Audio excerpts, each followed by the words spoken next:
Hi ಎಲ್ರಿಗೂ ನಮಸ್ಕಾರ. ನೀವು ನೋಡ್ತಾ ಇದ್ದೀರಾ ನ್ಯೂಸ್ ಹಂಟ್ ಕರ್ನಾಟಕ. ನಾನು ನಿಮ್ಮ ಮಂಜು ಗೌಡ. ಭೀಮನ ಅಸ್ಥಿ ಪಂಜರದ ಕತೆ ಎಲ್ಲಿಗೆ ಬಂದು ನಿಂತ್ಕೊಂಡಿದೆ ಅಂತ ಎಲ್ರಿಗೂ ಕೂಡ ಗೊತ್ತಿರುವಂಥ ವಿಚಾರ. ಇಷ್ಟು ದಿನ ಸಾಕಷ್ಟು ಅಂದರೆ ಕರ್ನಾಟಕದ ಜನರ ಜೊತೆಗೆ ಇಡೀ ದೇಶದಲ್ಲಿ ಸಿಕ್ಕಾಪಟ್ಟೆ ಕಾಯ್ತಾ ಇದ್ದಂತಹ ಸಾಕಷ್ಟು ಜನರ ಪ್ರಶ್ನೆಗಳಿಗೆ ಭೀಮ ನಿನ್ನೆ ಕೊಟ್ಟಂತಹ ಒಂದೇ ಒಂದು ಸಂದರ್ಶನದಲ್ಲಿ ಸಾಕಷ್ಟು ಇನ್ಫಾರ್ಮೇಷನನ್ನು ಕೊಟ್ಟಿದ್ದಾನೆ. ಅದರ ಜೊತೆಗೆ ಸಾಕಷ್ಟು ಜನರ ತಲೆಯಲ್ಲಿ ಇದ್ದಂತಹ ಒಂದಷ್ಟು ಡೌಟ್ಗಳನ್ನು ಭೀಮ ಕ್ಲಿಯರ್ ಮಾಡಿದ್ದಾನೆ. ಅದರ ಜೊತೆಗೆ ಇದೇ ಭೀಮ ಆತ ಕೊಟ್ಟಂತಹ ಕೆಲವೊಂದು ಉತ್ತರಗಳಿಂದ ಇನ್ನೊಂದಷ್ಟು ಪ್ರಶ್ನೆಗಳು, ಸಂಶಯಗಳು ಜನರ ತಲೆಯಲ್ಲಿ ಹುಟ್ಟಿಕೊಳ್ಳುವ ಹಾಗೆ ಮಾಡಿದ್ದಾನೆ. ನೀವು ಆಲ್ಮೋಸ್ಟ್ ಕರ್ನಾಟಕದ ಯಾವುದೇ ಯೂಟ್ಯೂಬ್ ಚಾನಲ್ಗಳಲ್ಲಾದರೂ ಆಯಿತು, ಮಾಧ್ಯಮ ವಾಹಿನಿಗಳಲ್ಲಾದರೂ ಆಯಿತು, ಭೀಮನ ಇಂಟರ್ವ್ಯೂ ಸಿಗೋದಕ್ಕೆ ಸಾಧ್ಯನೇ ಇಲ್ಲ. ಯಾಕಪ್ಪ ಅಂತಂದರೆ ಭೀಮ ಕೊಟ್ಟಿರೋದು ನ್ಯಾಷನಲ್ ಚಾನಲ್ನ ಇಂಟರ್ವ್ಯೂ. ನ್ಯಾಷನಲ್ ಚಾನಲ್ಗೆ ಇಂಟರ್ವ್ಯೂನ ಕೊಟ್ಟಿದ್ದಾನೆ. ಆ ಚಾನಲ್ ಯಾವುದಪ್ಪ ಅಂತಂದರೆ India today. So India today national channel, ಇದೊಂದು ಇಂಗ್ಲೀಷ್ ಚಾನಲ್ ಅಂತಾದರೂ ಅಂದ್ಕೊಳ್ಳಿ, ಹಿಂದಿ ಚಾನಲ್ ಆದರೂ ಅಂತಾದರೂ ಅಂದ್ಕೊಳ್ಳಿ, ಯಾವ ಚಾನಲ್ ಆದರೂ ಅಂದ್ಕೊಳ್ಳಿ. ಬಟ್ ಭೀಮ ಕೊಟ್ಟಿರೋದು ನ್ಯಾಷನಲ್ ಚಾನಲ್ನಲ್ಲಿ ಕನ್ನಡದ ಇಂಟರ್ವ್ಯೂ. ಈ ಇಂಟರ್ವ್ಯೂನ ನೀವು ಯಾರಾದರೂ ನೋಡಿಲ್ಲ ಅಂತಂದರೆ ದಯಮಾಡಿ ಈಗಲೇ ಹೋಗಿ ನೋಡಿ. ಇಂಡಿಯಾ ಟುಡೇ ಯೂಟ್ಯೂಬ್ ಚಾನಲ್ನಲ್ಲಿ ಭೀಮ ಎಕ್ಸ್ಕ್ಲೂಸಿವ್ ಆಗಿ ಕೊಟ್ಟಿರುವಂತಹ ಸಂದರ್ಶನ ಅಲ್ಲಿ ನೋಡೋದಕ್ಕೆ ಲಭ್ಯ ಇದೆ. ನಿಜವಾಗ್ಲೂ ನನಗೆ ಅದನ್ನು ನೋಡಿದಾಗ ಅನಿಸಿದ್ದು ಹೆಚ್ಚಿನ ವ್ಯೂಸ್ ಆ ಒಂದು ಇಂಟರ್ವ್ಯೂಗೆ ಬರಬೇಕಾಗಿತ್ತು. ಆದರೆ ಆ ಇಂಟರ್ವ್ಯೂಗೆ ಹೆಚ್ಚಿನ ವ್ಯೂಸ್ಗಳು ಬಂದಿಲ್ಲ. ಯಾಕಪ್ಪ ಅಂತಂದರೆ ಧರ್ಮಸ್ಥಳ ಇರೋದು ಕರ್ನಾಟಕದಲ್ಲಿ 6.5 ರಿಂದ 7 ಕೋಟಿ ಕನ್ನಡಿಗರಿದ್ದಾರೆ. ಹಾಗಾಗಿ ಆ ಇಂಟರ್ವ್ಯೂ ಕರ್ನಾಟಕದ ಯಾವುದಾದರೂ ಸ್ಯಾಟಲೈಟ್ ಚಾನಲ್ನಲ್ಲಿ ಅಥವಾ ಕರ್ನಾಟಕದ ಯಾವುದಾದರೂ ಯೂಟ್ಯೂಬ್ ಚಾನಲ್ನಲ್ಲಿ ಬಂದಿದ್ದರೆ ಮೋಸ್ಟ್ಲಿ ಇಂಡಿಯಾ ಟುಡೇನಲ್ಲಿ ಪ್ರಸಾರ ಆದಾಗ ಸಿಕ್ಕಂತಹ ವ್ಯೂಸ್ಗಿಂತ ಕರ್ನಾಟಕದ ಯೂಟ್ಯೂಬ್ ಅಥವಾ ಸ್ಯಾಟಲೈಟ್ ಚಾನಲ್ಗಳಲ್ಲಿ ಬಂದಿದ್ದರೆ ಇನ್ನೂ ಹೆಚ್ಚಿನ ವ್ಯೂಸ್ ಆ ವಿಡಿಯೋಗೆ ಸಿಗ್ತಾ ಇತ್ತೇನೋ. ಆದರೆ ಇಂಡಿಯಾ ಟುಡೇನಲ್ಲಿ ಅಷ್ಟೊಂದು ದೊಡ್ಡ ಮಟ್ಟದ ವ್ಯೂಸ್ ಈ ಇಂಟರ್ವ್ಯೂಗೆ ಸಿಕ್ಕಿಲ್ಲ. ಈ ಭೀಮ ಈ ಇಂಡಿಯಾ ಟುಡೇನಲ್ಲಿ ಏನು ಇಂಟರ್ವ್ಯೂ ಕೊಟ್ಟಿದ್ದಾರೆ ಆ ಇಂಟರ್ವ್ಯೂನ ಸಲುವಾಗಿ ನಾನು ಮಾತನಾಡೋದಾದರೆ ಸಾಕಷ್ಟು ಪ್ರಶ್ನೆಗಳನ್ನು ಭೀಮ ಕ್ಲಿಯರ್ ಮಾಡಿದ್ದಾರೆ. ಅದರ ಜೊತೆಗೆ ಸಾಕಷ್ಟು ಪ್ರಶ್ನೆಗಳನ್ನು ಈ ಇಂಟರ್ವ್ಯೂನ ಮೂಲಕ ಹುಟ್ಟು ಹಾಕಿದ್ದಾರೆ. ಅಂದರೆ ನಿಮ್ಮ ತಲೆಯಲ್ಲಿ ಏನಿತ್ತಲ್ಲ ಆ ಪ್ರಶ್ನೆಗಳಿಗೆ ಕೊಟ್ಟಂತಹ ಕ್ಲಾರಿಫಿಕೇಶನ್ ಅನ್ನು ಸಹ ನಿಮ್ಮ ಮುಂದೆ ಇಡ್ತೀನಿ. ಅದರ ಜೊತೆಗೆ ಭೀಮ ಕೊಟ್ಟಂತಹ ಆನ್ಸರ್ನಿಂದ ನಿಮ್ಮ ತಲೆಯಲ್ಲಿ ಮೂಡಬಹುದಾದಂತಹ ಪ್ರಶ್ನೆಗಳನ್ನು ಸಹ ನಿಮ್ಮ ಮುಂದೆ ಇಡ್ತೀನಿ. ಎಲ್ರಿಗೂ ಕೂಡ ಒಂದೇ ಒಂದು ವಿಚಾರ ಗಮನಕ್ಕಿರಲಿ, ಈ ವಿಡಿಯೋಗೂ ಸೌಜನ್ಯ ಪ್ರಕರಣಕ್ಕೂ ಅಥವಾ ಬೇರೆ ಯಾವುದೇ ಪ್ರಕರಣಕ್ಕೂ ಸಂಬಂಧ ಇಲ್ಲ. ಇದು ಎಸ್ಪೆಷಲಿ ಎಕ್ಸ್ಕ್ಲೂಸಿವ್ಲಿ ಭೀಮ ಏನು 100ಕ್ಕಿಂತ ಹೆಚ್ಚಿನ ಶವಗಳನ್ನು ಧರ್ಮಸ್ಥಳದ ದೇವಸ್ಥಾನದ ಆಡಳಿತ ಮಂಡಳಿಯ ಆಜ್ಞೆಯ ಮೇರೆಗೆ ನಾನು ಹೂತು ಹಾಕಿದ್ದೆ ಅಂತ ಒಂದು ಕಂಪ್ಲೇಂಟನ್ನು ಕೊಟ್ಟು ಅದಕ್ಕೆ ಒಂದು SIT ತಂಡ ರಚನೆ ಆಗುವಂತೆ ಮಾಡಿ ಆ ಉತ್ಖನನ ಕಾರ್ಯ ಏನು ನಡೀತಾ ಇದೆ ಆ ಕೇಸ್ಗೆ ಸಂಬಂಧಪಟ್ಟಂತಹ ವಿಡಿಯೋ ಮಾತ್ರ ಇದಾಗಿದೆ. ಇದಕ್ಕೆ ಈ ಹಿಂದಿನ ಯಾವುದೇ ಕೇಸ್ಗಳನ್ನು ಸಹ ಟ್ಯಾಗ್ ಮಾಡ್ಕೋಬೇಡಿ ಅಥವಾ ಮುಂದಿನ ಕೇಸ್ಗಳನ್ನು ಸಹ ಟ್ಯಾಗ್ ಮಾಡ್ಕೋಬೇಡಿ. ಯಾವ ಕೇಸ್ಗೂ ಸಂಬಂಧಪಟ್ಟಂತಹ ಈ ವಿಡಿಯೋ ಇದಲ್ಲ. ಇದು ಎಕ್ಸ್ಕ್ಲೂಸಿವ್ಲಿ ಭೀಮನಿಗೆ ಸಂಬಂಧಪಟ್ಟಂತಹ ಒಂದು ವಿಡಿಯೋ. ಇದರ ಜೊತೆಗೆ ಈ ವಿಡಿಯೋದಲ್ಲಿ ನಾನು ಪಾಯಿಂಟ್ ಬೈ ಪಾಯಿಂಟ್ ಭೀಮನಿಗೆ ಏನೆಲ್ಲ ಪ್ರಶ್ನೆಗಳನ್ನ ಕೇಳಲಾಯಿತು, ಭೀಮ ಯಾವೆಲ್ಲ ರೀತಿಯ ಉತ್ತರಗಳನ್ನ ಕೊಟ್ಟ ಅನ್ನೋದನ್ನ ನಾನು ನಿಮ್ಮ ಮುಂದೆ ಇಡ್ತಾ ಹೋಗ್ತೀನಿ. ಪಾಯಿಂಟ್ ನಂಬರ್ 1, ಬಾಹುಬಲಿ ಬೆಟ್ಟದಲ್ಲಿ ಕೇರಳದ ಒಂದು ಹೆಂಗಸಿನ ಶವವನ್ನ ನಾನು ಹೂತು ಹಾಕಿದ್ದೇನೆ. ಈ ಒಂದು ಮಾತಿನ ಮೂಲಕ ಆ ಇಂಟರ್ವ್ಯೂ ಸ್ಟಾರ್ಟ್ ಆಗುತ್ತೆ. ಬಾಹುಬಲಿ ಬೆಟ್ಟದಲ್ಲಿ ಆಲ್ರೆಡಿ ಉತ್ಖನನ ಕಾರ್ಯ ಮುಗಿದಿದೆ. ನೀವು ನೋಡಿರ್ಬೋದು, ಬಾಹುಬಲಿ ಬೆಟ್ಟದಲ್ಲಿ ಭೀಮನನ್ನ ಕರೆದುಕೊಂಡು ಹೋಗಿ JCBಯಲ್ಲಿ ಅಲ್ಲಿ ಅಗೆಯಲಾಯಿತು. ಆದರೆ ಅಲ್ಲಿ ಯಾವುದೇ ರೀತಿಯ ಶವ ಅಥವಾ ಅಸ್ಥಿ ಪಂಜರ ಸಿಕ್ಕಿಲ್ಲ. ಇದು 100% ಕನ್ಫರ್ಮ್ ನ್ಯೂಸ್. ನೀವು ಅನ್ಕೋಬಹುದು ಇಷ್ಟು ದಿನ ಹಿಂದಿನ ವಿಡಿಯೋಗಳಲ್ಲಿ ಯಾರ ಮಾತನ್ನು ನಂಬಬೇಡಿ, ಯಾವ ಸ್ಯಾಟಲೈಟ್ ಚಾನಲ್ಗಳ ಮಾತನ್ನು ನಂಬಬೇಡಿ, ಯೂಟ್ಯೂಬರ್ಸ್ಗಳ ಮಾತನ್ನು ನಂಬಬೇಡಿ, ಯಾವುದೇ ಕಾರಣಕ್ಕೂ SIT ತಂಡ ತನಿಖೆ ಕಂಪ್ಲೀಟ್ ಆಗೋವರೆಗೂ ಅಲ್ಲಿ ಎಷ್ಟು ಅಸ್ಥಿ ಪಂಜರಗಳು ಸಿಕ್ಕಿದೆ ಅನ್ನೋದನ್ನ ಯಾವುದೇ ಕಾರಣಕ್ಕೂ ಹೇಳೋದಿಲ್ಲ ಅಂತ ನೀನೇ ಹೇಳಿಬಿಟ್ಟು ಈಗ ಹೇಳ್ತಾ ಇದೆಯಾ? SIT ಅವರು ನಿನಗೆ ಫೋನ್ ಮಾಡಿಬಿಟ್ಟು ಹೇಳಿದ್ರ ಅಲ್ಲಿ ಯಾವುದೇ ರೀತಿಯ ಶವ ಸಿಕ್ಕಿಲ್ಲ ಅನ್ನುವ ಪ್ರಶ್ನೆ ನಿಮ್ಮ ತಲೆಯಲ್ಲಿ ಮೂಡಬಹುದು. ಅದಕ್ಕೂ ಕೂಡ ನಾನು ಈ ವಿಡಿಯೋದಲ್ಲಿ ಉತ್ತರ ಕೊಡ್ತೀನಿ. ಆದರೆ ಬಾಹುಬಲಿ ಬೆಟ್ಟದಲ್ಲಿ ಏನು ಉತ್ಖನನ ಕಾರ್ಯ ನಡೆದಿತ್ತು ಆ ಉತ್ಖನನ ಕಾರ್ಯದಲ್ಲಿ ಯಾವುದೇ ರೀತಿಯ ಅಸ್ಥಿ ಪಂಜರ ಸಿಕ್ಕಿಲ್ಲ. ಇದು 100% ಕನ್ಫರ್ಮ್ಡ್ ನ್ಯೂಸ್. ಇನ್ನು ಪಾಯಿಂಟ್ ನಂಬರ್ 2, ಸ್ನಾನಘಟ್ಟದಲ್ಲಿ 70 ಶವಗಳನ್ನು ಊತು ಹಾಕಿದ್ದೀನಿ ಅಂತ ಸ್ವತಃ ಭೀಮನೆ ಇಂಡಿಯಾ ಟುಡೆಗೆ ಕೊಟ್ಟಂತಹ ಈ ಸಂದರ್ಶನದಲ್ಲಿ ಹೇಳ್ಕೊಂಡಿದ್ದಾನೆ.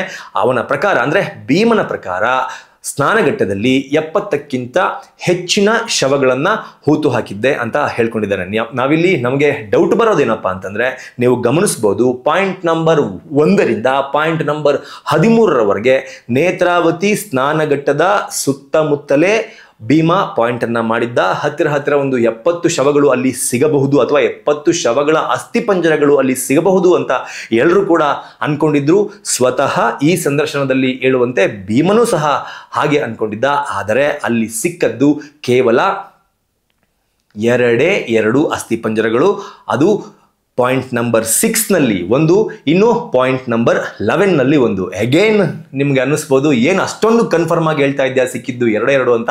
ಅದಕ್ಕೂ ನಾನು ಈ ವಿಡಿಯೋದಲ್ಲೇ ಉತ್ತರವನ್ನ ಕೊಡ್ತೀನಿ. ಇನ್ನು ಪಾಯಿಂಟ್ ನಂಬರ್ 3, ಅಲ್ಲಿ ಬಾಡಿ ಸಿಗ್ತದೆ, ಅದನ್ನ ಅಲ್ಲೇ ಮಣ್ಣು ಮಾಡ್ತಿದ್ವಿ, ಅಂದ್ರೆ ಎಲ್ಲಿ ಬಾಡಿ ಸಿಗುತ್ತೆ ಅಲ್ಲೇ ಮಣ್ಣು ಮಾಡ್ತಾ ಇದ್ವಿ ಅಂತ ಭೀಮಾ ಒಪ್ಕೊಂಡಿರುವ ಕಾರಣಕ್ಕೆ ಈ ಹಿಂದೆ ಸಾಕಷ್ಟು ಜನರಿಗೆ ಒಂದು ಪ್ರಶ್ನೆ ಇತ್ತು, ಅಷ್ಟೊಂದು ಶವಗಳನ್ನ ಭೀಮಾ ಒಬ್ಬನೇ ಎತ್ಕೊಂಡು ಹೋಗಿ, ಭೀಮಾ ಒಬ್ಬನೇ ಗುಂಡಿ ತೆಗೆದು, ಭೀಮಾ ಒಬ್ಬನೇ ಊತು ಹಾಕೋದಕ್ಕೆ ಹೇಗೆ ಸಾಧ್ಯ ಎನ್ನುವ ಪ್ರಶ್ನೆಗೆ ಭೀಮಾ ಇಲ್ಲಿ ಕ್ಲಿಯರ್ ಕಟ್ ಆಗಿ ಆನ್ಸರ್ ಮಾಡಿದ್ದಾನೆ.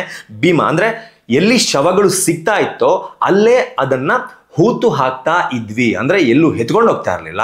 ಎಲ್ಲಿ ಶವ ಸಿಗ್ತಾ ಇತ್ತು ಅಲ್ಲೇ ಗುಂಡಿ ತೆಗಿತಾ ಇದ್ವಿ, ಅಲ್ಲೇ ಹೂತು ಹಾಕ್ತಾ ಇದ್ವಿ. ಅಂದ್ರೆ ಭೀಮಾ ಇಲ್ಲಿ ಕೊಟ್ಟಂತಹ ಉತ್ತರ, ಭೀಮಾ ಒಬ್ಬನ ಕೈಲೇ ಇಷ್ಟೊಂದೆಲ್ಲ ಸಾಧ್ಯವಾ ಅಂತ ಯಾರೆಲ್ಲ ಇಷ್ಟು ದಿನ ಪ್ರಶ್ನೆ ಮಾಡಿದ್ರಿ, ಆ ಪ್ರಶ್ನೆಗೆ ಭೀಮಾ ಮೋಸ್ಟ್ಲಿ ಉತ್ತರವನ್ನ ಕೊಟ್ಟಂತಾಗಿದೆ. ಇನ್ನು ಪಾಯಿಂಟ್ ನಂಬರ್ 4, ಇದರಲ್ಲಿ ಭೀಮಾ ಹೇಳಿರೋದು, ಏನು ಶವಗಳು ಸಿಗ್ತಾ ಇತ್ತು ಆ ಶವಗಳು ಭಕ್ತಾದಿಗಳ ಶವಗಳ ಅಥವಾ ಅಲ್ಲಿನ ಲೋಕಲ್ಸ್ನ ಶವಗಳ ಅನ್ನೋದು ನನಗೆ ಗೊತ್ತಾಗ್ತಾ ಇರಲಿಲ್ಲ ಎನ್ನುವ ಒಂದು ಸ್ಟೇಟ್ಮೆಂಟ್ ಅನ್ನ ಸಹ ಕೊಟ್ಟಿದ್ದಾನೆ. ಇಲ್ಲಿ ನನಗೆ ಬರುವಂತಹ ಡೌಟ್ ಏನಪ್ಪಾ ಅಂತಂದ್ರೆ, ಅಲ್ಲಿ ಸಿಕ್ಕಂತಹ ಶವಗಳು ಭಕ್ತಾದಿಗಳದ್ದ, ಅಂದ್ರೆ ದೇವಸ್ಥಾನಕ್ಕೆ ಬಂದಂತಹ ಭಕ್ತಾದಿಗಳದ್ದ ಅಂತ ಗೊತ್ತಾಗ್ತಿರ್ಲಿಲ್ಲ, ಅಥವಾ ಇಲ್ಲಿನ ಲೋಕಲ್ಸ್ಗಳದ್ದ ಅನ್ನೋದು ಮಾತ್ರ ಗೊತ್ತಾಗ್ತಾ ಇರಲಿಲ್ಲ ಅಂತ ಭೀಮಾ ಹೇಳಿದ್ದಾನೆ. ಇಲ್ಲಿ ನನಗೆ ಬರುವಂತಹ ಡೌಟ್ ಏನಪ್ಪಾ ಅಂತಂದ್ರೆ, ಈ ಹಿಂದಿನ ಒಂದು ವಿಡಿಯೋದಲ್ಲಿ ಸಮೀರ್ MD ಎನ್ನುವವರು ಹೇಳುವ ಪ್ರಕಾರ ಮೈಸೂರಿನ ಯುವತಿಯನ್ನ ದೇವಸ್ಥಾನದಲ್ಲಿ ನೋಡಿದ್ದ ಭೀಮಾ ಅದೇ ಹುಡುಗಿಯ ಶವವನ್ನ ನೆಕ್ಸ್ಟ್ ಡೇ ನೇತ್ರಾವತಿ ಸ್ನಾನಘಟ್ಟದಲ್ಲಿ ನೋಡಿದ್ದ ಅಂತ ಸಮೀರ್ ಅವರು ಅವರ ವಿಡಿಯೋದಲ್ಲಿ ಹೇಳ್ತಾರೆ. ಅದರ ಜೊತೆಗೆ ಇದೇ ಇಂಟರ್ವ್ಯೂನಲ್ಲಿ ಭೀಮಾ, ನಾನು ಸ್ಟಾರ್ಟಿಂಗ್ ನಲ್ಲಿ ಹೇಳಿದೆ, ಇದೇ ಇಂಟರ್ವ್ಯೂನಲ್ಲಿ ಭೀಮಾ ಬಾಹುಬಲಿ ಬೆಟ್ಟದಲ್ಲಿ ಕೇರಳದ ಒಂದು ಹೆಂಗಸಿನ ಶವ ಸಿಕ್ತು ಅಂತ ಹೇಳ್ತಾನೆ. ಆದ್ರೆ ಈ ಹೆಂಗಸಿನ ಶವ ಇದೇ ಭೀಮಾ ಹೇಳುವ ಪ್ರಕಾರ ಅದು ಭಕ್ತರದ್ದೋ ಅಥವಾ ಲೋಕಲ್ಸ್ದೋ ಅನ್ನೋದು ನನಗೆ ಗೊತ್ತಾಗ್ತಾ ಇರಲಿಲ್ಲ ಎನ್ನುವ ಭೀಮನಿಗೆ ಆ ಹುಡುಗಿ ಮೈಸೂರಿನ ಹುಡುಗಿ ಅನ್ನೋದು ಹೇಗೆ ಗೊತ್ತಾಯ್ತು, ಅಲ್ಲಿ ಸಿಕ್ಕಂತಹ ಲೇಡಿಯ ಶವ ಕೇರಳದ ಲೇಡಿಯ ಶವ ಅಂತ ಹೇಗೆ ಗೊತ್ತಾಯ್ತು ಅನ್ನೋದು ನನಗೆ ಗೊತ್ತಾಗ್ತಾ ಇಲ್ಲ. ಯಾಕಪ್ಪ ಅಂತಂದ್ರೆ ಸಮೀರ್ ಅವರು ಅವರ ವಿಡಿಯೋದಲ್ಲಿ ಹೇಳಿರುವ ಪ್ರಕಾರ ಏನು ಭೀಮನಿಗೆ ಬಾಡಿಗಳು ಸಿಗ್ತಾ ಇತ್ತು, ಆ ಬಾಡಿಗಳು ಅತ್ಯಾಚಾರ ಆಗಿದ್ದ ರೀತಿಯಲ್ಲಿ ಸಿಗ್ತಾ ಇತ್ತು. ಕೆಲವೊಂದು ಬಾಡಿಗಳ ಮೇಲೆ ಸರಿಯಾದ ರೀತಿಯ ಬಟ್ಟೆಗಳು ಇರ್ತಾ ಇರಲಿಲ್ಲ, ಕೆಲವೊಂದು ಬಾಡಿಗಳ ಮೇಲೆ ಒಳ ಉಡುಪುಗಳು ಇರ್ತಾ ಇರಲಿಲ್ಲ. ಈ ರೀತಿ ಸಾಕಷ್ಟು ಆರೋಪಗಳನ್ನ ಮಾಡಿರಬೇಕಾದ್ರೆ ಆ ಭೀಮನಿಗೆ ಅದು ಯಾರದ್ದು ಡೆಡ್ ಬಾಡಿ ಅನ್ನೋದು ಗೊತ್ತಾಗ್ತಾ ಇರಲಿಲ್ಲ ಅಂತ ಸ್ವತಃ ಭೀಮನೇ ಹೇಳಿರ್ಬೇಕಾದ್ರೆ ಅಲ್ಲಿ ಸಿಕ್ಕಂತಹ ಡೆಡ್ ಬಾಡಿಗಳು ಯಾವ ಊರಿನವರದ್ದು ಅನ್ನೋದು ಹೇಗೆ ಗೊತ್ತಾಗ್ತಿತ್ತು ಅನ್ನೋದು ನನ್ನ ಪ್ರಶ್ನೆ. ಇನ್ನು ಪಾಯಿಂಟ್ ನಂಬರ್ 5, ಮ್ಯಾನೇಜರ್ ಮಾಹಿತಿ ಕಚೇರಿಗೆ ಹೇಳ್ತಾ ಇದ್ರು, ಮಾಹಿತಿ ಕಚೇರಿಯವರು ರೂಮ್ ಬಾಯ್ಸ್ಗೆ ಹೇಳ್ತಾ ಇದ್ರು, ರೂಮ್ ಬಾಯ್ಗಳು ಬಂದು ನಮಗೆ ಹೇಳ್ತಾ ಇದ್ರು, ನಂತರ ನಾವು ಶವಗಳನ್ನ ಹೂತು ಹಾಕ್ತಾ ಇದ್ವಿ ಅನ್ನೋದು ಭೀಮಾ ಕೊಟ್ಟಿರುವಂತಹ ಅಫಿಷಿಯಲ್ ಸ್ಟೇಟ್ಮೆಂಟ್. ಇಲ್ಲಿ ನನಗೆ ಗೊತ್ತಾಗೋದು ಅಂದ್ರೆ ಡೌಟ್ ಬರೋದು ಏನಪ್ಪಾ ಅಂತಂದ್ರೆ, ಯಾವುದೇ ಒಬ್ಬ ವ್ಯಕ್ತಿ ಕ್ರೈಮ್ ಅನ್ನ ಮಾಡಿದ ಬಳಿಕ, ಅಪರಾಧವನ್ನ ಮಾಡಿದ ಬಳಿಕ, ಅದರಲ್ಲೂ ರೇಪ್ ಅಂಡ್ ಮರ್ಡರ್ನಂತಹ ಅಪರಾಧಗಳನ್ನ ಮಾಡಿದ ಬಳಿಕ ಅಲ್ಲಿಂದ ಬಂದು ತನ್ನ ಮ್ಯಾನೇಜರ್ಗೆ ಹೇಳೋದು, ಮ್ಯಾನೇಜರ್ ಮಾಹಿತಿ ಕಚೇರಿಗೆ ಹೇಳೋದು, ಮಾಹಿತಿ ಕಚೇರಿಯಿಂದ ರೂಮ್ ಬಾಯ್ಗೆ ಹೇಳೋದು, ರೂಮ್ ಬಾಯ್ನಿಂದ ಭೀಮನಿಗೆ ಹೇಳೋದು. Is that possible? ನನಗೆ ಗೊತ್ತಿಲ್ಲ. ನಾನು ಆ ಆಲೋಚನೆನ ಅಥವಾ ಆ ಯೋಚನೆನ ನಿಮಗೆ ಬಿಡ್ತಾ ಇದ್ದೀನಿ. ಒಬ್ಬ ರೇಪ್ ಅಂಡ್ ಮರ್ಡರ್ ಮಾಡಿದಂತಹ ವ್ಯಕ್ತಿ 4 ಹಂತದ ವ್ಯಕ್ತಿಗಳಿಗೆ ಆ ಮಾಹಿತಿಯನ್ನ ಮುಟ್ಟಿಸೋದಕ್ಕೆ ಇಷ್ಟಪಡ್ತಾನ? ಇನ್ನೊಂದ್ಸಲಿ ಯೋಚನೆ ಮಾಡಿ. ರೇಪ್ ಅಂಡ್ ಮರ್ಡರ್ ಮಾಡಿದಂತಹ ವ್ಯಕ್ತಿ ತನ್ನ ಮ್ಯಾನೇಜರ್ಗೆ ಹೇಳ್ತಾನೆ, ಮ್ಯಾನೇಜರ್ ಮಾಹಿತಿ ಕಚೇರಿಯವರಿಗೆ ಹೇಳ್ತಾರೆ, ಮಾಹಿತಿ ಕಚೇರಿಯವರು ರೂಮ್ ಬಾಯ್ಸ್ಗೆ ಹೇಳ್ತಾರೆ, ರೂಮ್ ಬಾಯ್ಸ್ನವರು ಭೀಮನಿಗೆ ಬಂದು ಹೇಳ್ತಾರೆ. ಇಷ್ಟು ದೊಡ್ಡ ಸರ್ಕಲ್ಗೆ ಆ ಒಂದು ಇನ್ಸಿಡೆಂಟ್ ಗೊತ್ತಾಗೋದು ಆ ಕ್ರೈಮ್ ಮಾಡಿದಂತಹ ವ್ಯಕ್ತಿಗೆ ನಿಜವಾಗ್ಲೂ ಇಷ್ಟ ಇರುತ್ತಾ? ಇದು ಈ ಪಾಯಿಂಟ್ನಲ್ಲಿ ನನಗೆ ಮೂಡಿದಂತಹ ಪ್ರಶ್ನೆ. ಇನ್ನು ಪಾಯಿಂಟ್ ನಂಬರ್ 6, ಅದು ರೇಪ್ ಆಗಿದ್ದ ಅಥವಾ ಆತ್ಮಹತ್ಯೆ ಮಾಡ್ಕೊಂಡಿದ್ದ ಅನ್ನೋದು ನನಗೆ ಗೊತ್ತಾಗ್ತಿರ್ಲಿಲ್ಲ. ಮೇಲ್ನೋಟಕ್ಕೆ ನೋಡಿದಾಗ ಅದು ರೇಪ್ ಆದದ್ದು ಅನ್ನೋ ರೀತಿ ನನಗೆ ಕಾಣಿಸ್ತಾ ಇತ್ತು. ಆದರೆ ಅದು ಕನ್ಫರ್ಮ್ ಇಲ್ಲ, ಅದನ್ನ ಡಾಕ್ಟರ್ ಕನ್ಫರ್ಮ್ ಮಾಡಬೇಕು ಅಂತ ಭೀಮಾ ತನ್ನ ಸ್ಟೇಟ್ಮೆಂಟ್ನಲ್ಲಿ ಈಗ ಅಫಿಷಿಯಲ್ ಆಗಿ ಹೇಳಿದ್ದಾನೆ. ಸೊ ಅದು ರೇಪ್ ಆಗಿದ್ದ ಗೊತ್ತಾಗ್ತಾ ಇರಲಿಲ್ಲ, ಆತ್ಮಹತ್ಯೆ ಮಾಡಿದ್ದ ಗೊತ್ತಾಗ್ತಾ ಇರಲಿಲ್ಲ. ಡಾಕ್ಟರ್ ಬಂದು ಹೇಳಬೇಕು ಅಂತ ಹೇಳುವ ಭೀಮಾ ಅಲ್ಲಿ ಅಷ್ಟೊಂದು ಜನರನ್ನ, 100ಕ್ಕಿಂತ ಹೆಚ್ಚಿನ ಜನರನ್ನ mass burial rape and murder ಮಾಡಿ ಅದನ್ನ ಹೂತು ಹಾಕಲಾಗಿದೆ ಎನ್ನುವ ಸಂಶಯವನ್ನ ಹೇಗೆ ವ್ಯಕ್ತಪಡಿಸ್ತಾ ಅನ್ನೋದು ಇಲ್ಲಿ ನನಗೆ ಬಂದಿರುವಂತಹ ಡೌಟ್. ಇನ್ನು ಪಾಯಿಂಟ್ ನಂಬರ್ 7, 16ರಿಂದ 80 ವರ್ಷದ ವರೆಗಿನ ಶವಗಳು ನನಗೆ ಸಿಗ್ತಾ ಇದ್ದು, ಕಾಣೋದಕ್ಕೆ ಸಿಗ್ತಾ ಇತ್ತು. ಈ ಪಾಯಿಂಟ್ನಲ್ಲಿ ನಾವು ಗಮನಿಸಬೇಕಾಗಿರೋದೇನಪ್ಪ ಅಂತಂದ್ರೆ 15, 16 ವರ್ಷದ ಯುವತಿಯರಿಂದ 70, 80 ವರ್ಷದವರೆಗಿನ ಹೆಂಗಸು ಅಥವಾ ಮುದುಕಿಯರ ಶವಗಳನ್ನು ಸಹ ನಾನು ಹೂತು ಹಾಕಿದ್ದೇನೆ ಎನ್ನುವ ಒಂದು ಮಾಹಿತಿಯನ್ನ ಈ ವಿಡಿಯೋದಲ್ಲಿ ಭೀಮಾ ಕ್ಲಾರಿಫೈ ಮಾಡಿದ್ದಾನೆ. ಇನ್ನು ಪಾಯಿಂಟ್ ನಂಬರ್ 8, ಏನು ಭೀಮಾ ಆರಂಭದಲ್ಲಿ ಬಂದು ಒಂದು 13 ಪಾಯಿಂಟ್ಗಳನ್ನ ಗುರುತು ಮಾಡ್ತಾನೆ. 13 ಪಾಯಿಂಟ್ಗಳನ್ನ ಗುರುತು ಮಾಡಿದ ಬಳಿಕ 13ನೇ ಪಾಯಿಂಟ್ನಲ್ಲೇ ಅತಿ ಹೆಚ್ಚಿನ ಶವಗಳನ್ನ ನಾನು ಹೂತು ಹಾಕಿದ್ದೆ. ಹತ್ತಿರ 70ಕ್ಕಿಂತ ಹೆಚ್ಚಿನ ಶವಗಳನ್ನ ನಾನು 13ನೇ ಪಾಯಿಂಟ್ನಲ್ಲಿ ಹೂತು ಹಾಕಿದ್ದೆ ಅನ್ನೋದು ಭೀಮನ ಅಫಿಷಿಯಲ್ ಸ್ಟೇಟ್ಮೆಂಟ್. ಇಲ್ಲಿ ನಮಗೆ ಕಾಡೋ ಪ್ರಶ್ನೆ ಏನಪ್ಪಾ ಅಂತಂದ್ರೆ 13ನೇ ಪಾಯಿಂಟ್ನಲ್ಲಿ 70ಕ್ಕಿಂತ ಹೆಚ್ಚಿನ ಶವಗಳನ್ನ ಹೂತು ಹಾಕಿದ್ರೆ ಅಲ್ಲಿ ಒಂದಾದರೂ ಶವದ ಅಸ್ಥಿಪಂಜರ ಸಿಗಬೇಕಾಗಿತ್ತಲ್ವಾ? ಯಾಕೆ ಸಿಗಲಿಲ್ಲ? ನನಗೆ ಈ ಪ್ರಶ್ನೆ ಮೂಡೋದಕ್ಕೂ ಕೂಡ ಒಂದು ಕಾರಣ ಇದೆ. ಯಾಕಪ್ಪ ಅಂತಂದ್ರೆ 13ನೇ ಪಾಯಿಂಟ್ ಅನ್ನ ಉತ್ಖನನ ಮಾಡೋದಕ್ಕೆ ಅಂದ್ರೆ ಅಗೆಯೋದಕ್ಕೆ SIT ತಂಡದವರು ಸಾಕಷ್ಟು ದಿನಗಳ ಕಾಲ ಟೈಮ್ ಅನ್ನ ತೆಗೆದುಕೊಳ್ತಾರೆ. ಯಾಕಪ್ಪ ಅಂತಂದ್ರೆ 13ನೇ ಪಾಯಿಂಟ್ನಲ್ಲೇ 70ಕ್ಕಿಂತ ಹೆಚ್ಚಿನ ಶವಗಳನ್ನ ಹೂತು ಹಾಕಿದ್ದೀನಿ ಅಂತ ಭೀಮಾ ಹೇಳಿದ್ದ ಕಾರಣಕ್ಕೆ ಅಲ್ಲಿ ಹೆಚ್ಚಿನ ಶವಗಳ ಅಸ್ಥಿಪಂಜರಗಳು ಸಿಗಬಹುದು.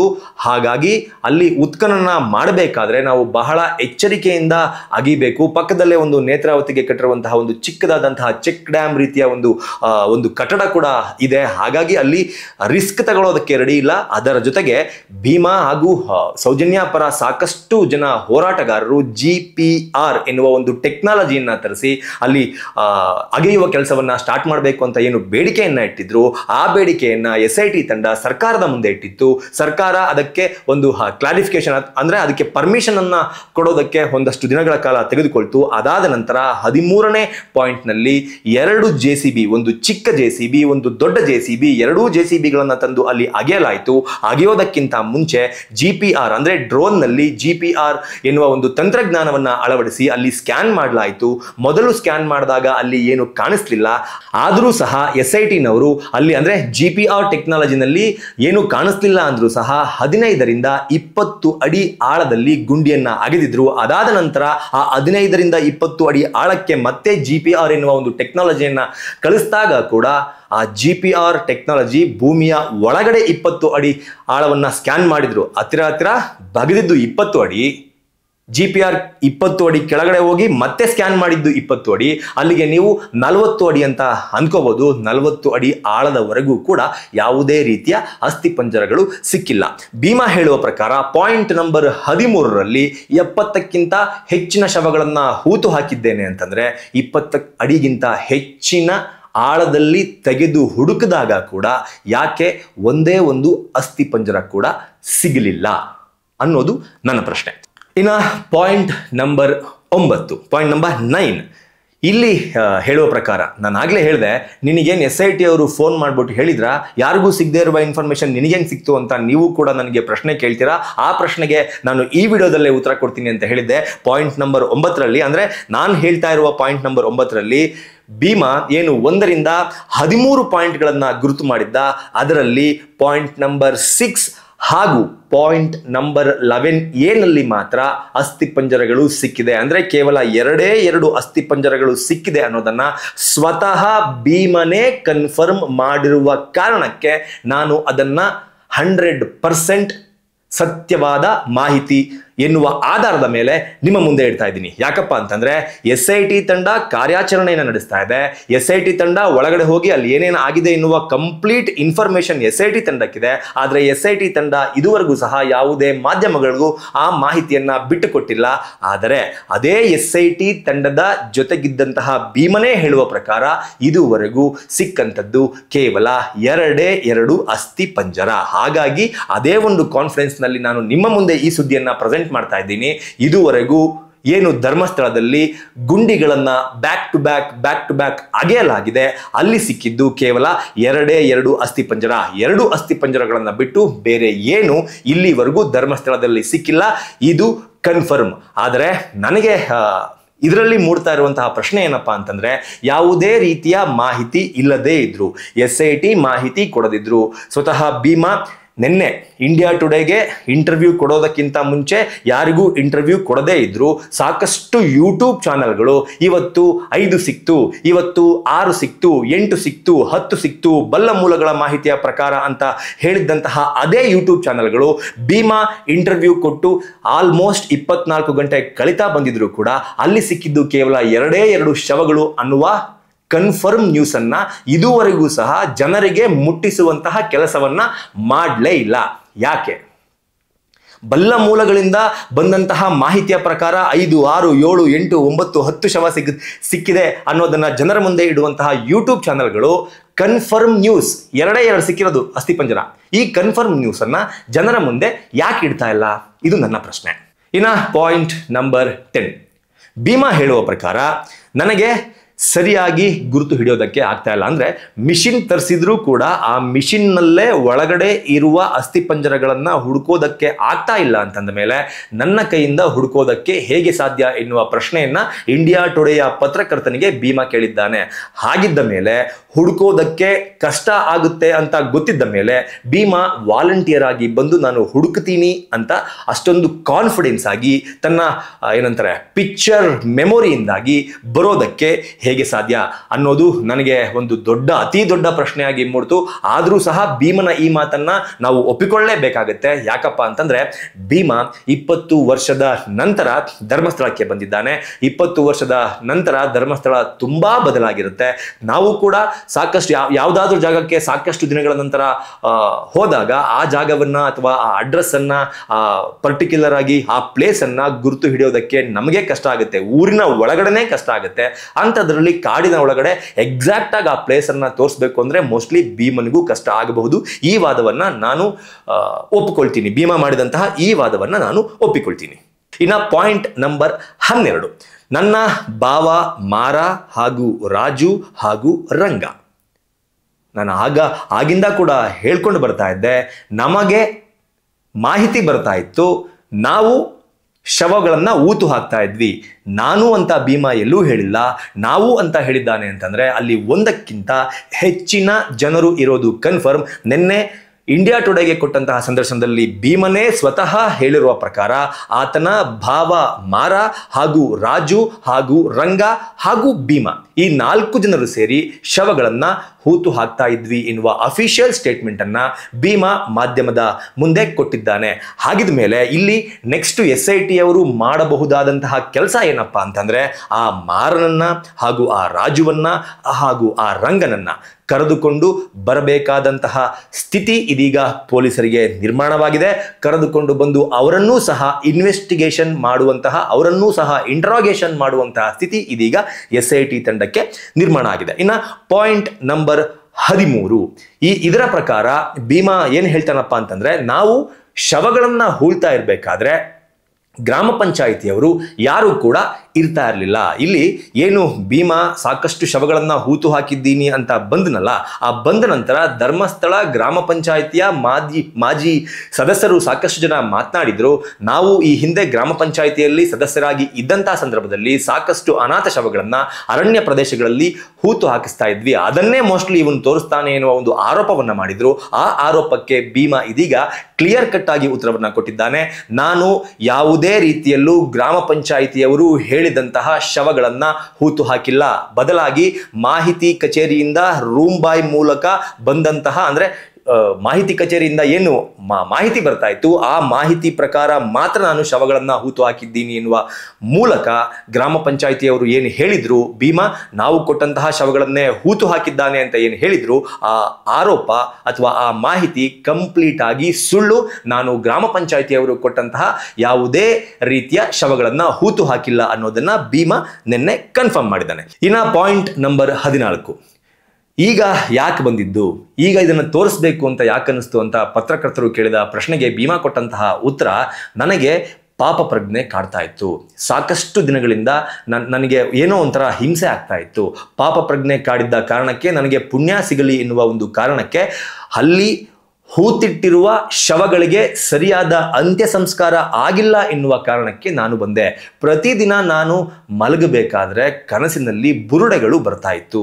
ನೋಟ್ ದಿಸ್ ಪಾಯಿಂಟ್, ನಾನು ಹೇಳ್ತಾ ಇದ್ದೀನಿ, ಪ್ರತಿದಿನ ಮಲಗಬೇಕಾದ್ರೆ ನನಗೆ ಕನಸಿನಲ್ಲಿ ಬುರುಡೆಗಳು ಬರ್ತಾ ಇತ್ತು. ಹಾಗಾಗಿ ಅದನ್ನ ಇಡೀ ಪ್ರಪಂಚಕ್ಕೆ ತೋರಿಸೋಣ ಅಂತ ಬಂದಿದ್ದೀನಿ ಅಂತ ಭೀಮಾ ಹೇಳ್ತಾನೆ. ಆದರೆ ಇಲ್ಲಿ ನನಗೆ ಮೂಡುವಂತಹ ಪ್ರಶ್ನೆ, ಎಲ್ರಿಗೂ ಕೂಡ ನೆನಪಿರಲಿ, ಭೀಮಾ ಹೂತು ಹಾಕಿದ್ದು ತಲೆ ಬುರುಡೆಯನ್ನಲ್ಲ, ಅಸ್ಥಿ ಪಂಜರವನ್ನಲ್ಲ, ಬದಲಾಗಿ ಡೆಡ್ ಬಾಡಿಗಳನ್ನ ಹೂತು ಹಾಕಿದಂತಹ ಭೀಮನಿಗೆ ಕನಸಿನಲ್ಲಿ ತಲೆ ಬುರುಡೆ ಬರೋದಕ್ಕೆ ಹೇಗೆ ಸಾಧ್ಯ ಗೊತ್ತಿಲ್ಲ. ಇನ್ನ ಪಾಯಿಂಟ್ ನಂಬರ್ 15, ಈ ಭೀಮಾ ಬಂದ ತಕ್ಷಣ ಧರ್ಮಸ್ಥಳದ ಸಾಕಷ್ಟು ಜನ ಹೇಳಿದಂಥದ್ದು ಒಂದೇ ಮಾತು, ಅವನು ಯಾರು ಅಂತ ನಮಗೆ ಗೊತ್ತು, ಅವನ ಕೈಯಲ್ಲಿ ನಾವು ಗ್ರಾಮ ಪಂಚಾಯತಿನವರು ಸಾಕಷ್ಟು ಶವಗಳನ್ನ ಹೂತು ಹಾಕಿಸಿದ್ದೇವೆ, ಅದಕ್ಕೆ ಬೇಕಾದಂತಹ ದಾಖಲೆ UDR ನಂಬರ್ ನಮ್ಮ ಬಳಿ ಇದೆ, ಪೊಲೀಸ್ ಸ್ಟೇಷನ್ನಲ್ಲೂ ಸಹ ಅದಕ್ಕೆ ಸಂಬಂಧಪಟ್ಟಂತ ಮಾಹಿತಿ ಇದೆ. ಆದ್ರೆ ಈಗ ಬಂದಿದ್ದಾನಲ್ಲ ಭೀಮಾ, ಅವನು ಯಾರು ಅನ್ನೋದನ್ನ ನಾವು ಇಮ್ಯಾಜಿನ್ ಮಾಡ್ಕೊಂಡಿದೀವಿ. ಆದ್ರೆ ಅವನ ಮುಖವನ್ನ ನೋಡದೇ ಇರುವ ಕಾರಣಕ್ಕೆ ಅವನು ಯಾರು ಅನ್ನೋದನ್ನ 100% ಕನ್ಫರ್ಮ್ ಆಗಿ ಹೇಳೋದಕ್ಕಾಗಲ್ಲ. ಬಟ್ ಆದ್ರೆ ಅವನು ಯಾರು ಅನ್ನೋದು ನಮಗೆ ಗೊತ್ತಿದೆ. ಆತನನ್ನ ಧರ್ಮಸ್ಥಳದ ಆಡಳಿತ ಮಂಡಳಿ ಕೆಲಸದಿಂದ ಕಿತ್ತು ಹಾಕಿತ್ತು. ಕಾರಣ, ಅಲ್ಲಿ ಬಂದು ಸತ್ತಂತಹ ಅನಾಥ ಶವಗಳ ಮೇಲೆ ಇದ್ದಂತಹ ಚಿನ್ನವನ್ನ ಆತ ಕದಿತಾ ಇದ್ದ. ಆತ ಚಿನ್ನ ಕದಿತಾ ಇದ್ದ ಎನ್ನುವ ಕಂಪ್ಲೇಂಟ್ ನಮಗೆ ಬಂತು, ಮಾಹಿತಿ ನಮಗೆ ಬಂತು. ಆ ಕಾರಣಕ್ಕಾಗಿ ಅವನನ್ನ ಕೆಲಸದಿಂದ ಕಿತ್ತು ಹಾಕಲಾಗಿತ್ತು ಎನ್ನುವ ಒಂದು ಕ್ಲಾರಿಫಿಕೇಶನ್ ಅನ್ನ ಕೊಟ್ಟಿದ್ರು. ಆ ಪ್ರಶ್ನೆಯನ್ನು ಸಹ ಭೀಮನಿಗೆ ಕೇಳಲಾಯಿತು. ಆ ಪ್ರಶ್ನೆಯನ್ನ ಭೀಮನಿಗೆ ಕೇಳಿದಾಗ, ನಾನು ಇದುವರೆಗೂ ಅನಾಥ ಶವಗಳ ಮೇಲಿನ ಯಾವುದೇ ಚಿನ್ನವನ್ನ ಕದ್ದಿಲ್ಲ ಎನ್ನುವುದನ್ನ ಕ್ಲಾರಿಫೈ ಮಾಡಿದ್ದಾನೆ. ಆ ಪ್ರಶ್ನೆಯನ್ನ ಕೇಳಿದ ಪ್ರತಿಯೊಬ್ಬರಿಗೂ ಭೀಮಾ ಈ ಮೂಲಕ ಉತ್ತರವನ್ನ ಕೊಟ್ಟಿದ್ದಾನೆ. ಇನ್ನ ಪಾಯಿಂಟ್ ನಂಬರ್ 16, 90 ಜನ ಹುಡುಗಿಯರು 10 ಜನ ಗಂಡಸರ ಶವಗಳನ್ನ ನಾನು ಹೂತು ಹಾಕಿದ್ದೀನಿ. ನಾನು ಏನು 100ಕ್ಕಿಂತ ಹೆಚ್ಚಿನ ಶವಗಳನ್ನ ಹೂತು ಹಾಕಿದ್ದೀನಿ, ಅದರಲ್ಲಿ 90ಕ್ಕಿಂತ ಹೆಚ್ಚಿನ ಶವಗಳು ಮಹಿಳೆಯರದ್ದಾಗಿದೆ, 10ಕ್ಕಿಂತ ಹೆಚ್ಚಿನ ಶವಗಳು ಪುರುಷರದ್ದಾಗಿದೆ ಎನ್ನುವ ಕ್ಲಾರಿಫಿಕೇಶನ್ ಅನ್ನ ಸಹ ಭೀಮಾ ಕೊಟ್ಟಿದ್ದಾನೆ. ಇನ್ನ ಪಾಯಿಂಟ್ ನಂಬರ್ 17, ಹಗಲಲ್ಲೇ ರೋಡ್ ಸೈಡ್ ನಲ್ಲೇ ಹೂತು ಹಾಕ್ತಾ ಇದ್ದೆ, ಎಲ್ಲರೂ ಕೂಡ ನೋಡ್ಕೊಂಡು ಸುಮ್ಮನೆ ಹೋಗ್ತಾ ಇದ್ರು ಅನ್ನೋದು ಭೀಮನ ಮತ್ತೊಂದು ಸ್ಟೇಟ್ಮೆಂಟ್. ಎಲ್ರಿಗೂ ಕೂಡ ನೆನಪಿರ್ಲಿ, ಈ ಹಿಂದೆ ಬಂದಂತಹ ಸಾಕಷ್ಟು ವಿಡಿಯೋಗಳಲ್ಲಿ ಕದ್ದು ಮುಚ್ಚಿ ಹೂಳಲಾಗ್ತಾ ಇತ್ತು ಎನ್ನುವ ಸಾಕಷ್ಟು ಸುದ್ದಿಯನ್ನ ಜನರಿಗೆ ತಲುಪಿಸಲಾಗಿದೆ. ಆದರೆ ಸ್ವತಃ ಭೀಮನೇ ಹೇಳುವ ಪ್ರಕಾರ, ನಾನು ಹಗಲು ಹೊತ್ತಿನಲ್ಲೇ, ಡೇ ಟೈಮ್ನಲ್ಲೇ ಆ ಶವಗಳನ್ನ ರಸ್ತೆಯ ಬದಿಗಳಲ್ಲೇ ಹೂತು ಹಾಕ್ತಿದ್ದೆ. ಸಾಕಷ್ಟು ಶವಗಳನ್ನ ರಸ್ತೆಯ ಪಕ್ಕದಲ್ಲೇ ಹೂತು ಹಾಕ್ತಾ ಇದ್ದೆ. ಆ ಸಂದರ್ಭದಲ್ಲಿ ಸಾಕಷ್ಟು ಜನ ಸ್ಥಳೀಯರು ಓಡಾಡ್ತಾ ಇದ್ರು. ಅವರು ನಾನು ಹೂತು ಹಾಕೋದನ್ನ ನೋಡ್ತಾ ಇದ್ರು. ನೋಡಿದ್ರು ಕೂಡ ಅವರೇನು ಮಾತನಾಡ್ತಾ ಇರಲಿಲ್ಲ, ಅವ್ರ ಪಾಡಿಗೆ ಅವರು ಹೋಗ್ತಾ ಇದ್ರು ಎನ್ನುವ ಸ್ಟೇಟ್ಮೆಂಟ್ ಅನ್ನ ಭೀಮಾ ಕೊಟ್ಟಿದ್ದಾನೆ. ಹೌ ಇಟ್ಸ್ ಪಾಸಿಬಲ್ ಅನ್ನೋದು ನನ್ನ ಪ್ರಶ್ನೆ. ಯಾಕಪ್ಪ ಅಂತಂದ್ರೆ, ಯಾವುದಾದ್ರೂ ಒಂದು ಡೆಡ್ ಬಾಡಿ ಯಾವುದೇ ಊರಲ್ಲಾಗ್ಲಿ ಬಿದ್ದಿದೆ ಅಂತಂದ್ರೆ ಅಲ್ಲಿ ಎಷ್ಟು ಜನ ಸೇರಬಹುದು ಎನ್ನುವ ಮಿನಿಮಮ್ ಕಾಮನ್ ಸೆನ್ಸ್ ನಮಗೂ ಇದೆ, ನಿಮಗೂ ಇದೆ ಅಂತ ನಾನು ಅನ್ಕೋತೀನಿ. ಯಾಕಪ್ಪ ಅಂತಂದ್ರೆ, ಡೆಡ್ ಬಾಡಿ ಬಿದ್ದಿದೆ ಅಂತಂದ್ರೆ ಅದನ್ನ ನೋಡ್ಕೊಂಡು ಸುಮ್ಮನೆ ಹೋಗೋದಕ್ಕೆ ಅದು ನಾಯಿಯೋ, ಬೆಕ್ಕೋ, ಕೋತಿಯೋ, ಕಾಡು ಪ್ರಾಣಿಯೋ, ಕಾಗೆಯೋ, ಪಾರಿವಾಳವೋ ಅಲ್ಲ, ಅದು ಮನುಷ್ಯನ ಡೆಡ್ ಬಾಡಿ. ಅದರಲ್ಲೂ ಎಸ್ಪೆಷಲಿ ಹೆಣ್ಣು ಮಕ್ಕಳ ಡೆಡ್ ಬಾಡಿ, ಅದರಲ್ಲೂ ಎಸ್ಪೆಷಲಿ ರೇಪ್ ಅಂಡ್ ಮರ್ಡರ್ ಆಗಿರುವಂತಹ ಡೆಡ್ ಬಾಡಿ. ಅಂತಹ ಡೆಡ್ ಬಾಡಿಗಳನ್ನ ನೋಡಿದ ಸ್ಥಳೀಯರು ಸುಮ್ಮನೆ ಯಾಕೆ ಹೋಗ್ತಾ ಇದ್ರು? ಭೀಮನ ಈ ಮಾತನ್ನ ನಂಬೋದಕ್ಕೆ ಸಾಧ್ಯ ಇದೆಯಾ? ನನಗೆ ಗೊತ್ತಿಲ್ಲ. ಆ ನಿರ್ಧಾರವನ್ನು ಸಹ ನಾನು ನಿಮಗೆ ಬಿಡ್ತೀನಿ. ಇನ್ನ ಪಾಯಿಂಟ್ ನಂಬರ್ 18, ಭೀಮಾ 2014ರವರೆಗೂ ಸಹ ಧರ್ಮಸ್ಥಳದಲ್ಲೇ ಕೆಲಸ ಮಾಡ್ಕೊಂಡಿದ್ದ ಎನ್ನುವುದು ಆತನೇ ಹೇಳುವ ಪ್ರಕಾರ ಇರುವಂತಹ ಕನ್ಫರ್ಮ್ ಮಾಹಿತಿ. ಈ ಮಾಹಿತಿಯ ಪ್ರಕಾರ ನಾವು ನೋಡೋದಾದ್ರೆ, ಈ ಕೇಸನ್ನ ಸೌಜನ್ಯ ಕೇಸ್ಗೆ ತಾಳೆ ಹಾಕೋದಕ್ಕೆ ನಾನು ಹೋಗ್ತಾ ಇಲ್ಲ. ಯಾಕಪ್ಪ ಅಂತಂದ್ರೆ 2012ರಲ್ಲಿ ಸೌಜನ್ಯ ರೇಪ್ ಅಂಡ್ ಮರ್ಡರ್ ಆಗತ್ತೆ ಧರ್ಮಸ್ಥಳದಲ್ಲಿ. ಆದರೆ ಭೀಮಾ ಕೆಲಸ ಮಾಡಿಕೊಂಡು ಇದ್ದದ್ದು 2014ರವರೆಗೂ. ಹಾಗಾಗಿ ಭೀಮನಿಗೆ ಸೌಜನ್ಯ ಕೇಸ್ನ ಬಗ್ಗೆ ಕೂಡ ಏನಾದರೂ ಗೊತ್ತಿರಬಹುದಾ ಎನ್ನುವ ಕಾರಣಕ್ಕೆ ಆ ರಿಪೋರ್ಟರ್ ಆತನಿಗೆ ಈ ಪ್ರಶ್ನೆಯನ್ನ ಸಹ ಕೇಳ್ತಾರೆ. ಆಗ ಭೀಮ ಕೊಟ್ಟಂತಹ ಪರ್ಫೆಕ್ಟ್ ಕ್ಲಾರಿಫಿಕೇಶನ್ ಏನಪ್ಪಾ ಅಂತಂದ್ರೆ, ಆ ದಿನ ನಾನು ರಜೆಯ ಮೇಲಿದ್ದ ಕಾರಣಕ್ಕೆ ನಾನು ಊರಿಗೆ ಹೋಗೋದಿತ್ತು, ಹಾಗಾಗಿ ನಾನು ಊರಿನಲ್ಲಿದ್ದೆ, ಧರ್ಮಸ್ಥಳದಲ್ಲಿ ಇರಲಿಲ್ಲ ಸೌಜನ್ಯ ರೇಪ್ ಅಂಡ್ ಮರ್ಡರ್ ಆದಾಗ ಅನ್ನೋದನ್ನ ಸಹ ಭೀಮ ಈ ಇಂಟರ್ವ್ಯೂನಲ್ಲಿ ಕ್ಲಾರಿಫೈ ಮಾಡಿದ್ದಾನೆ. ಅಲ್ಲಿಗೆ ಸೌಜನ್ಯ ಪ್ರಕರಣಕ್ಕೆ ಸಂಬಂಧಪಟ್ಟಂತೆ ಭೀಮನ ಬಳಿ ಯಾವುದಾದರೂ ರೀತಿಯ ಇನ್ಫಾರ್ಮೇಶನ್ ಸಿಗಬಹುದಾ ಎನ್ನುವ ಒಂದು ಪ್ರಶ್ನೆಗೆ, ಎನ್ನುವ ಒಂದು ಡೌಟ್ಗೆ ಭೀಮ ಕ್ಲಿಯರ್ ಕಟ್ ಆಗಿ ಹೇಳಿದ್ದಾನೆ, ಭೀಮನ ಬಳಿ ಸೌಜನ್ಯ ವಿಚಾರಕ್ಕೆ ಸಂಬಂಧಪಟ್ಟಂತೆ ಯಾವುದೇ ರೀತಿಯ ಮಾಹಿತಿಗಳಿಲ್ಲ. ಯಾಕಪ್ಪ ಅಂತಂದ್ರೆ ಆತ ಅವತ್ತು ರಜೆಯ ಮೇಲಿದ್ದ, ಆತ ಅವತ್ತು ಧರ್ಮಸ್ಥಳದಲ್ಲಿ ಇರಲಿಲ್ಲ, ಬದಲಾಗಿ ತನ್ನ ನೇಟಿವ್ನಲ್ಲಿ ಇದ್ದ. ಇನ್ನು ಪಾಯಿಂಟ್ ನಂಬರ್ 19, ನನಗೆ SIT ಮೇಲೆ ನಂಬಿಕೆ ಇದೆ, ಆದರೆ SIT ನವರಿಗೆ ನಮ್ಮ ಮೇಲೆ ನಂಬಿಕೆ ಇಲ್ಲ ಎನ್ನುವ ಒಂದು ಸ್ಟೇಟ್ಮೆಂಟ್ ಅನ್ನು ಸಹ ಭೀಮ ಕೊಟ್ಟಿದ್ದಾನೆ. ಇದನ್ನ ನೀಟಾಗಿ ನೆನ್ಪಿಟ್ಕೊಳ್ಳಿ. ಯಾಕಪ್ಪ ಅಂತಂದ್ರೆ ಮುಂದಿನ ದಿನಗಳಲ್ಲಿ ಈ ಇನ್ವೆಸ್ಟಿಗೇಷನ್ ಅನ್ನ ಮಾಡ್ತಾ ಇರುವಂತಹ SIT ಟೀಮ್ ಮೇಲೆ ಯಾವುದೇ ರೀತಿಯ ಆರೋಪಗಳು, ಆಪಾದನೆಗಳು ಬರುವ ಹಾಗಿಲ್ಲ. ಹೊರಗಡೆ ಇರುವ ಜನ SIT ಅನ್ನ ಕೊಂಡುಕೊಳ್ಳಲಾಗಿದೆ. SIT ಭೀಮ ಹೇಳಿದ ಹಾಗೆ ಇನ್ವೆಸ್ಟಿಗೇಷನ್ ಅನ್ನ ಮಾಡಿಲ್ಲ, ಭೀಮ ಹೇಳಿದ ರೀತಿ ಅವನು ತೋರಿಸಿದ ರೀತಿಯಲ್ಲೇ ಗುಂಡಿಯನ್ನ ಅಗದಿಲ್ಲ ಎನ್ನುವ ಅಲಿಗೇಷನ್ಸ್ ಬರಬಾರ್ದು. ನಿಮಗೆ ಡೌಟ್ ಇದ್ರೆ ಈಗಲೇ ಹೋಗಿ ಇಂಡಿಯಾ ಟುಡೇ ನಲ್ಲಿರುವ ಇಂಟರ್ವ್ಯೂನ ನೋಡಿ. ಭೀಮ ಸ್ವತಃ ಅವನೇ ಹೇಳುವ ಪ್ರಕಾರ ನನಗೆ SIT ಟೀಮ್ನ ಮೇಲೆ ಸಂಪೂರ್ಣ ನಂಬಿಕೆ ಇದೆ ಎನ್ನುವ ಒಂದು ಸ್ಟೇಟ್ಮೆಂಟ್ ಅನ್ನ ಭೀಮ ಕೊಟ್ಟಿದ್ದಾನೆ. ಅಂತಂದ್ರೆ ಭೀಮ ಏನನ್ನ ಹೇಳ್ತಾ ಇದ್ದಾನೆ ಅದೇ ರೀತಿ SIT ಕೆಲಸವನ್ನ ಮಾಡ್ತಾ ಇದೆ. ಭೀಮ ಯಾವ ಜಾಗವನ್ನ ತೋರಿಸ್ತಾ ಇದ್ದಾನೆ ಅದೇ ರೀತಿ SIT ತಂಡ ಉತ್ಖನನ ಪ್ರಕ್ರಿಯೆಯನ್ನ ಮಾಡ್ತಾ ಇದೆ ಅನ್ನೋದನ್ನ ಕ್ಲಾರಿಫೈ ಮಾಡ್ಕೊಳ್ಳೋದಕ್ಕೋಸ್ಕರ ನಾನು ಈ ಮಾಹಿತಿಯನ್ನ ನಿಮ್ಗೆ ನೀಡ್ತಾ ಇದ್ದೀನಿ. ಇದರ ಜೊತೆಗೆ SIT ಅವರಿಗೆ ನನ್ನ ಮೇಲೆ ನಂಬಿಕೆ ಇಲ್ಲ ಎನ್ನುವ ಸ್ಟೇಟ್ಮೆಂಟ್ ಅನ್ನ ಸಹ ಭೀಮ ಕೊಟ್ಟಿದ್ದಾನೆ. ಆಬ್ವಿಯಸ್ಲಿ ಯಾವುದೇ ಪೊಲೀಸ್ ಅಧಿಕಾರಿಗಾಗ್ಲಿ ಕಂಪ್ಲೇಂಟ್ ಕೊಟ್ಟವರ ಮೇಲೆ ಮೊದಲು ಅನುಮಾನ ಸ್ಟಾರ್ಟ್ ಆಗೋದು. ಯಾವುದೇ ಪೊಲೀಸ್ ಡಿಪಾರ್ಟ್ಮೆಂಟ್ ನಲ್ಲಿ ಕೆಲಸ ಮಾಡ್ತಿರುವ ನಿಮ್ಮ ಸ್ನೇಹಿತರಿದ್ರೆ ಕೇಳ್ರಿ, ನನ್ನ ಸ್ನೇಹಿತರು ಕೂಡ ಸಾಕಷ್ಟು ಜನ ಪೊಲೀಸ್ ಡಿಪಾರ್ಟ್ಮೆಂಟ್ ನಲ್ಲಿ ಇದ್ದಾರೆ. ಅವರು ಫಸ್ಟ್ ಯಾರು ಕಂಪ್ಲೇಂಟ್ ಕೊಡಕ್ ಹೋಗ್ತಾರಲ್ಲ ಅವ್ರ ಮೇಲೆ ಡೌಟ್ ಪಡ್ತಾರೆ. ಹಾಗಾಗಿ ಭೀಮನ ವಿಚಾರದಲ್ಲೂ ಸಹ ಇಷ್ಟು ಅಗೆದರೂ ಕೇವಲ 2 ಅಸ್ಥಿಪಂಜರಗಳು ಸಿಕ್ಕಿರುವ ಕಾರಣಕ್ಕೆ SIT ಟೀಮ್ನವರಿಗೆ ಭೀಮನ ಮೇಲೆ ಅನುಮಾನ ಇದ್ದರೂ ಇರಬಹುದು. ಅದನ್ನ ನಾನು ತಪ್ಪು ಅಂತ ಹೇಳೋದಕ್ಕೆ ಆಗಲ್ಲ. ಇದ್ರ ಜೊತೆಗೆ ಪಾಯಿಂಟ್ ನಂಬರ್ 20 ಏನಪ್ಪಾ ಅಂತಂದ್ರೆ, ನಾನು ಕಳ್ಳ ಅಲ್ಲ, ಓಡಿ ಹೋಗಲ್ಲ. ಈ ಮಾತನ್ನ ರಿಪೋರ್ಟರ್ ಭೀಮನಿಗೆ ಕೇಳ್ತಾರೆ. ಯಾಕಪ್ಪ ಅಂತಂದ್ರೆ ಆರಂಭದಲ್ಲಿ SIT ತಂಡ ರಚನೆ ಆಗೋದಕ್ಕಿಂತ ಮುಂಚೆ ಭೀಮ ಈ ಇನ್ವೆಸ್ಟಿಗೇಷನ್ ಆದ ನಂತರ ತಲೆಮರೆಸಿಕೊಳ್ತಾನೆ, ತಪ್ಪಿಸಿಕೊಳ್ತಾನೆ ಎನ್ನುವ ಇಂಟೆಲಿಜೆನ್ಸ್ ಮಾಹಿತಿ ಇದೆ ಅಂತ ದಕ್ಷಿಣ ಕನ್ನಡ ಜಿಲ್ಲೆಯ SP ಹೇಳಿದ್ರು. ಆ SP ಅವರು ಹೇಳಿದ ಒಂದು ಮಾತಿಗೆ ಭೀಮ ಇದೀಗ ಖಡಕ್ ಕೌಂಟರ್ ಅನ್ನ ಕೊಟ್ಟಿದ್ದಾರೆ. ನಾನು ಕಳ್ಳ ಅಲ್ಲ, ನಾನು ಯಾವುದೇ ಕಾರಣಕ್ಕೂ ಎಲ್ಲಿಯೂ ಓಡಿ ಹೋಗಲ್ಲ ಎನ್ನುವ ಒಂದು ಸ್ಟೇಟ್ಮೆಂಟ್ ಅನ್ನ ಕೊಟ್ಟಿದ್ದಾನೆ. ಭೀಮನ ಈ ನಿಷ್ಠೆಗೆ, ಭೀಮನ ಈ ಧೈರ್ಯಕ್ಕೆ ನಾವು ಮೆಚ್ಚಲೇಬೇಕು. ಭೀಮ ಈ ಒಂದು ಪ್ರಕರಣಕ್ಕೆ ತಾರ್ಕಿಕ ಅಂತ್ಯ ಸಿಗೋವರೆಗೂ ನಾನು ಇಲ್ಲಿಂದ ಹೆದರಿಕೊಂಡು ಕದ್ದು ಮುಚ್ಚಿ ಓಡಿ ಹೋಗುವ ಪ್ರಶ್ನೆಯೇ ಇಲ್ಲ ಅನ್ನೋದನ್ನ ಕ್ಲಾರಿಫೈ ಮಾಡಿದ್ದಾನೆ. ಇನ್ನ ಪಾಯಿಂಟ್ ನಂಬರ್ 21, ಭೀಮ ಈಗ ಆಲ್ರೆಡಿ ಮನೆ ಬಿಟ್ಟು 2.5 ತಿಂಗಳಾಗಿದೆಯಂತೆ. 2.5 ತಿಂಗಳಿಂದ ತನ್ನ ಮನೆಯವರನ್ನ ನೋಡಬೇಕು ಅಂತ ಭೀಮ ಹಪಾಪಿಸ್ತಾ ಇದ್ದಾನಂತೆ. ಹಾಗಾಗಿ ಈ ಇನ್ವೆಸ್ಟಿಗೇಷನ್ ಬೇಗ ಮುಗಿದ್ರೆ ನಾನು ನನ್ನ ಮನೆಗೆ ಹೋಗಬೇಕು ಅಂತ ಕಾಯ್ತಾ ಇದ್ದೀನಿ ಅಂತ ಭೀಮ ಹೇಳಿದ್ದಾನೆ. ಇದರಲ್ಲಿ ಮೂಡುವಂತಹ ಒಂದು ಅನುಮಾನ ಏನಪ್ಪಾ ಅಂತಂದ್ರೆ, ಎಲ್ಲರೂ ಕೂಡ ಇದನ್ನ ನೀಟಾಗಿ ಗಮನಿಸಿ. 11/7/2025 ನ್ಯಾಯಾಧೀಶರ ಮುಂದೆ ಭೀಮ ಬಂದು ಒಂದು ಅಫಿಷಿಯಲ್ ಆಗಿರುವಂತಹ 164 ಸ್ಟೇಟ್ಮೆಂಟ್ ಅನ್ನ ಕೊಡ್ತಾನೆ. 12/7/2025 ಸಮೀರ್ MD ಎನ್ನುವ ಯೂಟ್ಯೂಬ್ ಚಾನೆಲ್ ನಲ್ಲಿ ಇದಕ್ಕೆ ಸಂಬಂಧಪಟ್ಟಂತಹ ಒಂದು ವಿಡಿಯೋ ರಿಲೀಸ್ ಆಗುತ್ತೆ. 19/7/2025 ಈ ಪ್ರಕರಣಕ್ಕೆ ಸಂಬಂಧಪಟ್ಟಂತೆ SIT ತಂಡವನ್ನ ಕರ್ನಾಟಕ ರಾಜ್ಯ ಸರ್ಕಾರ ರಚನೆ ಮಾಡುತ್ತೆ. 14/8/2025 ಭೀಮ ಬಂದು ಇಂಟರ್ವ್ಯೂನ ಕೊಡ್ತಾನೆ. ಅಲ್ಲಿಗೆ ಈ ಟೈಮ್ ಲೈನ್ ಅನ್ನ ನೋಡೋದಾದ್ರೆ ಈ ಪ್ರಕರಣ ಸ್ಟಾರ್ಟ್ ಆಗಿ ಅಥವಾ ಈ ಪ್ರಕರಣ ಮುನ್ನೆಲೆಗೆ ಬಂದು ಹತ್ತಿರ 1.5 ತಿಂಗಳಾಗಿದೆ ಅಷ್ಟೇ. ಆದರೆ ಭೀಮ ಮನೆ ಬಿಟ್ಟು 2.5 ತಿಂಗಳಾಗಿತ್ತು. ಭೀಮ ನಮ್ಮ ಕಣ್ಣಿಗೆ ಕಾಣಿಸ್ತಾ ಇರೋದು 1.5 ತಿಂಗಳಿಂದ. ಅಂದಮೇಲೆ ಭೀಮ ಮನೆ ಬಿಟ್ಟು 2.5 ತಿಂಗಳು ಆಯ್ತು ಅಂದಮೇಲೆ ಆ 1 ತಿಂಗಳ ಗ್ಯಾಪ್ ನಲ್ಲಿ ಭೀಮ ಎಲ್ಲಿದ್ದ ಅನ್ನೋದೇ ಇದೀಗ ಎಲ್ಲರನ್ನ ಕಾಡ್ತಾ ಇರುವಂತಹ ಪ್ರಶ್ನೆ. ಇನ್ನ ಪಾಯಿಂಟ್ ನಂಬರ್ 22, ಟೋಟಲ್ 20 ಜಾಗದಲ್ಲಿ ನಾನು ಅನಾಥ ಶವಗಳನ್ನ ಹೂತು ಹಾಕಿದ್ದೀನಿ ಅಂತ ಅಫಿಷಿಯಲ್ ಆಗಿ ಭೀಮ ಹೇಳಿದ್ದಾನೆ. ಇಲ್ಲಿಯವರೆಗೂ SIT ತಂಡ ಹತ್ತಿರ 13ರಿಂದ 15 ಜಾಗಗಳಲ್ಲಿ ಉತ್ಖನನವನ್ನ ಮಾಡಿದೆ. ಆದ್ರೆ ಈ 15 ಜಾಗಗಳಲ್ಲೂ ಸಿಕ್ಕಿರುವಂತದ್ದು ಕೇವಲ 2 ಅಸ್ಥಿಪಂಜರ. ಅಂದ ಮೇಲೆ ಇನ್ನ ಉಳಿದಂತದ್ದು 5 ಪಾಯಿಂಟ್ಸ್, 5ರಿಂದ 6 ಪಾಯಿಂಟ್ಸ್ ಉಳ್ಕೊಳ್ಳುತ್ತೆ. ಈ 6 ಪಾಯಿಂಟ್ಸ್ನಲ್ಲೂ ಅಗೆಯಬೇಕು, ಉತ್ಖನನವನ್ನ ಮಾಡಲೇಬೇಕು, ಅಲ್ಲಿ ಶವಗಳು ಸಿಕ್ಕೇ ಸಿಗುತ್ತೆ ಎನ್ನುವ ಕಾನ್ಫಿಡೆನ್ಸ್ನಲ್ಲಿ ಭೀಮಾ ಇದ್ದಾನೆ. ಆದರೆ ಪೊಲೀಸ್ ಇಲಾಖೆ, ರಾಜ್ಯ ಸರ್ಕಾರ, SIT ತಂಡ ಅದನ್ನ ಮಾಡುತ್ತಾ ಇಲ್ವಾ ಅನ್ನೋದು ಸದ್ಯದಲ್ಲೇ ಗೊತ್ತಾಗತ್ತೆ. ಹಾಗಾಗಿ ಇನ್ನುಳಿದ 5ರಿಂದ 6 ಪಾಯಿಂಟ್ಗಳಲ್ಲಿ ಎಷ್ಟು ಶವದ ಅಸ್ಥಿಪಂಜರಗಳು ಸಿಗಬಹುದು ಅನ್ನೋದನ್ನ ನೀವು ಕಾದು ನೋಡಬೇಕಾಗತ್ತೆ. ಇದಿಷ್ಟು ಭೀಮಾ ಇಂಡಿಯಾ ಟುಡೇಗೆ ಕೊಟ್ಟಂತಹ ಸಂದರ್ಶನದಲ್ಲಿ ಹೇಳಿಕೊಂಡಂತಹ ಮಾಹಿತಿಗಳು.